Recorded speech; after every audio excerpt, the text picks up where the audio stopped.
Hey guys, actually hindi pa nga tapos yata ang birthday party ni Tita Aster Amoyo, pero at least dun sa birthday party na yun, nakita ko si Alonzo Mulak and si Sia Vigor. Of course, para silang diba.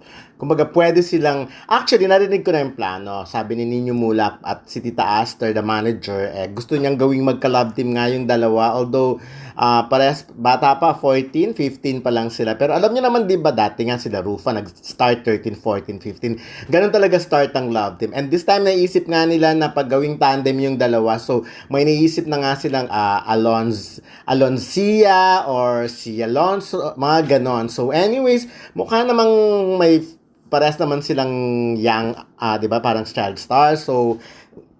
So baka naman maka-hit sila this time. Makakita sila ng chance na, kumbaga, si Alonso kasi gusto magbalik showbiz dahil nanggaling nga siya sa pagka-child actor, di ba? Biglang-bigla, eto na siya, ang laki-laki niya na. So, anyway, sa latter part ng interview na to, sa latter part ng video na ito, actually mahaba yung interview namin kay Alonso. Napag-usapan din doon yung kung ano-ano tungkol sa plano niya, kung ano ba talagang gusto niya sa showbiz. And at the same time, kumusta sila bilang sila nila Andres Mulak, at yun na nga, no, mas gwapo raw silang mga young generation ng mga Mulak kumpara kila Aga Mulak at Nino Mulak. So, ayan. So, bongga, tignan natin, o diba, tignan natin kung carry, kung bagay, kung okay, kung kakagatin ng masa sila Alonzo and Sia Vigor. Ngayon naman, di ba, napakaraming love team. Ang importante dyan, may mga producer na susugal talaga. Kasi sa panahon, kahit may love team kayo, kung wala namang producer na mag-i-invest sa inyo, mahirap din. Pero this time, tinitignan nga namin kung may chemistry talaga yung dalawa. So, at parang close naman sila. Matagal silang magkakilala. So, ayan, katulad yan, super chika naman silang dalawa. And why not? 'Di ba? Parehas naman silang galing sa pagkabata. I mean, mga child actor, at parehas silang may talent. Alam nila magaling silang umarte. At ngayon pa lang parang super chika naman sila talaga. So, abangan ng bonggang-bongga, pabata ng pabata rin. Sana nga matupad ang wish talaga. At actually, ako, for me, okay yung ganyang age na nagsisimula na silang gumawa ng interview. Kailan ka babalik, Alonso? Kailan ka planong bumalik? To be honest, kapag na ako, chance ulit na makabalik, I'll take it. Pero as of now, nasa school lang po talaga ako. Anong height mo na ngayon? 5'8", 5'9". So, parang tatangkad ka pa sa tingin mo? Hopefully, sana. Gusto ko maging 6 foot plus. Ay, At may ang daddy mo, pinagpasalamat ano ka bang height ni Oni? Papa, sorry pa, siguro mga 3, 5'4". 5'4". At may pinagpapasalamat ka, sabi mo kanina, na hindi mo nakuha yung liit ng papa mo. Yeah. Siyempre, height kasi malaking nakakatulong yun, diba? Siyempre sa pagka-dominance mo or in general, yeah, maganda talaga kapag matangkad. Pero ba't ka nag-gym na? Kailan ka pa nag-start mag-gym? Kasi the last time nakita ka namin sa Eddie's November. November, medyo ano pa, hindi pa ganyan kalaki. Yeah. Nag-start ako nag-gym last year, mga Feb. Yeah, Last year or this year? last year. Talaga? So bakit gusto mo nang magpa-muscle, Ay, ano ba, magpapa-bulky ka ba? Or hindi naman. I wanna get lean. ali? Mas lean lang. Para syempre, diba, kapag may shooting, mas magandang mga damit sa akin. And mas maganda tignan on camera. Parang ang dami rin yung sports activities ng dad mo. Yeah, kami ni Papa, nag-ano kami, diving together, billiards, mga ganun. Hindi ba para napakabata mo pa para mag-gym?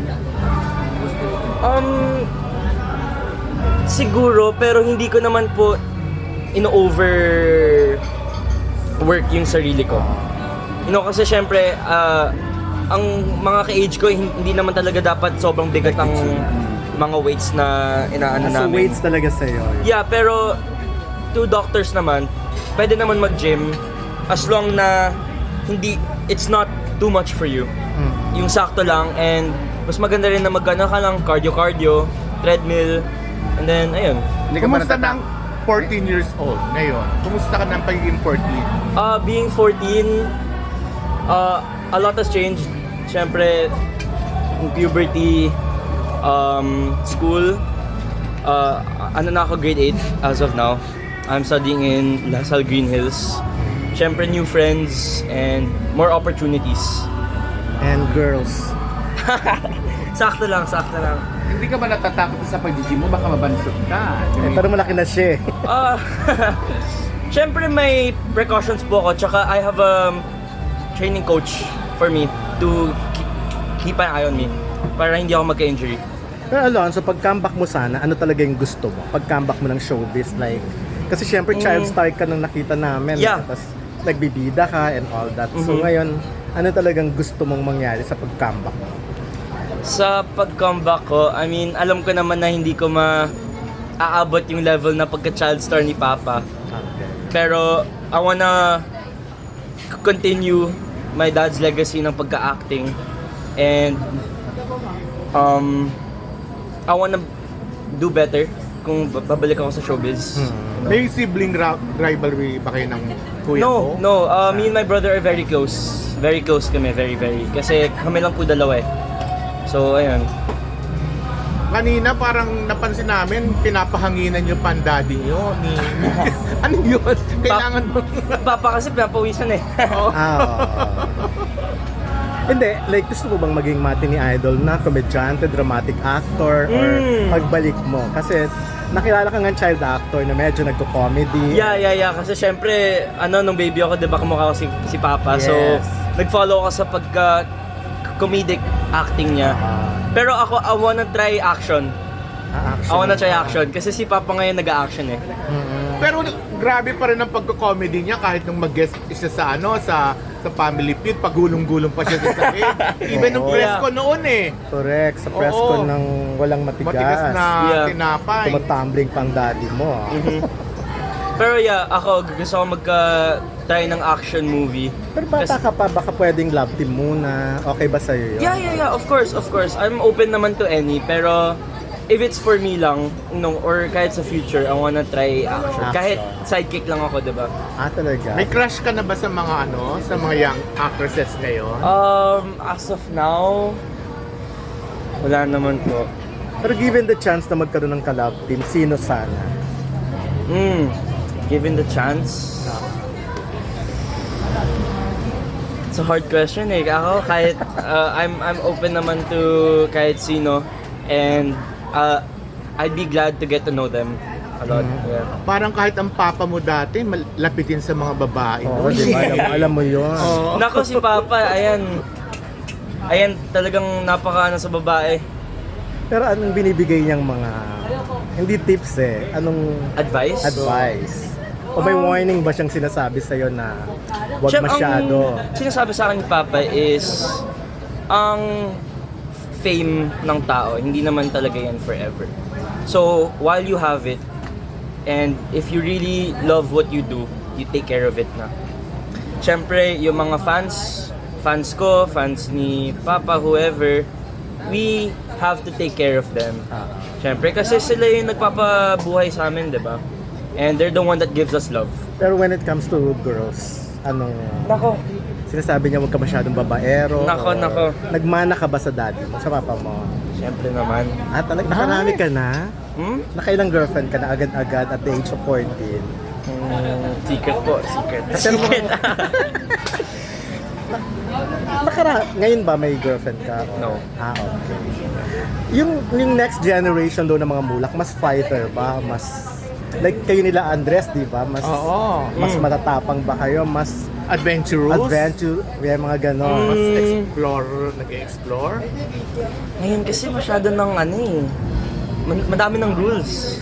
Talaga? Diba nung time ni Papa, lahat, walang ka-CGI, so lahat talaga ginagawa nila, like by themselves.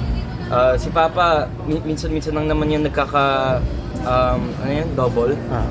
So, I'd say kind of the same, pero mas intense yung pagka-shooting nila siguro before. Okay. Hindi, pag personal, mas adventurous. Oh, yeah, personal. Mas iba kasi kayo ngayong kabataan. Yeah, I think mas adventurous Marami kayong kami. sinusubukang gawin. Yeah, mas marami kaming mga opportunities na tinitake. Pero ikaw ba na-in love ka na? May seryoso ka ng ganon? Uh, At this point? I don't think so pa. Mga puppy love lang. Yeah, mga puppy love. So yung mga naging girlfriends mo, Yeah. puppy love lang. Yeah, pero I think it's too early rin to have and to commit. You know, kasi syempre, I have a lot more to do in my life. Syempre, in the future, I'm gonna take my chances to, you know, find true love or yung whatever, diba? Pero hindi naman talaga may iwasan ng mga first love, diba? Yung mga crushes, yeah. So wala ka pang heartache. Wala pa naman siguro. Yeah, I don't think so. Yan na. Pero kayo bang mga mulak, like kay Andres, close kayo? Nagbabanding ba kayo o hindi masyadong? Kami ni Kuya Andres. Or si Atasha, meron ba kayong Before ng mga... we were really close, pero they moved kasi na medyo malayo kay and then sumabay pa yung COVID. Okay, so, Ayun. ayan. So, Kaya minsan-minsan na lang po kami nagkakita ni Tito Aga, ni Ate Atasha, Kuya Andres. naniniwala ka bang mas gwapo kayong mga young generation ng mga mulak kaysa sa kanila? Siyempre. Talaga ba? Ako pa. Okay, Hindi ako magpapatalo. okay, thank you